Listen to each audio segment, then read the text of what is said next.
Baik, walaupun cuaca di Melaka semakin baik, namun masih ada penduduk terjejas yang ditempatkan di Pusat Pembinaan Sementara PPS di beberapa kawasan di negeri itu.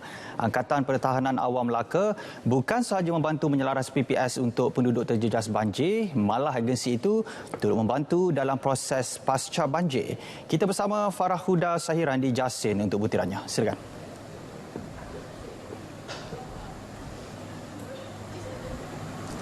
Baik, terima kasih Azam. Sekitar jam 4 petang tadi, penduduk terjejas banjir di Melaka menunjukkan tren penurunan, namun di daerah Jasin masih lagi kekal dengan angka 68 penduduk terjejas daripada 14 keluarga yang bertempat di PPS SK Parit Penghulu Benting, iaitu satu-satunya penempatan penduduk terjejas banjir di daerah Jasin. Dan untuk berkongsi lebih lanjut, saya bersama dengan Ketua Sekretariat Jawatankuasa Pengurusan Bencana Melaka, Lieutenant Colonel PA Cubitt John Martin Quadra. Terima kasih Tuan sudi bersama kita hari ini. Ya, terima kasih rakan media RTM. Okey, baik Tuan.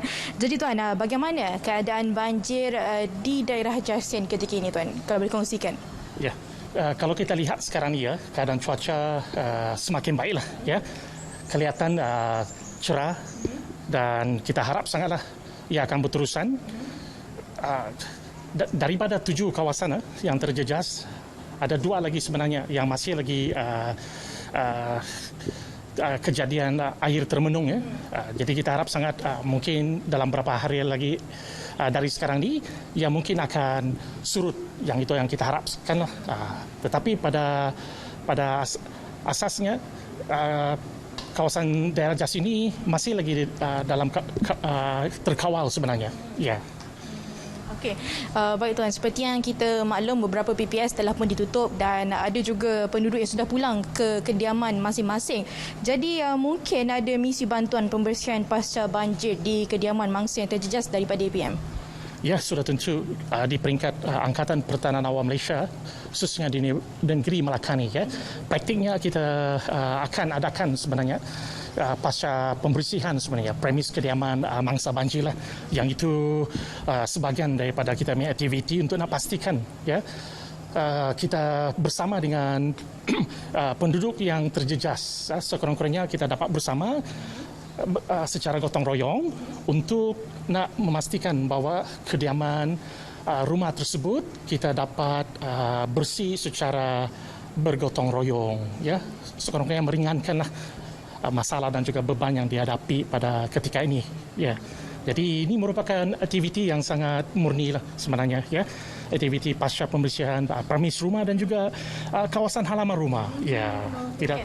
Baik Tuan, pastinya APM turut ada mengagihkan bantuan makanan ataupun kit keperluan untuk mereka yang terjejas banjir ini. Jadi kalau boleh kongsikan, bagaimanakah cara bantuan atau agihan kit makanan kepada bangsa banjir yang dilakukan APM? Ya, di peringkat kita ya, APM Negeri Melaka, kita sebenarnya ada bekalan sebenarnya itu yang kita sebut sebagai kit makanan ya.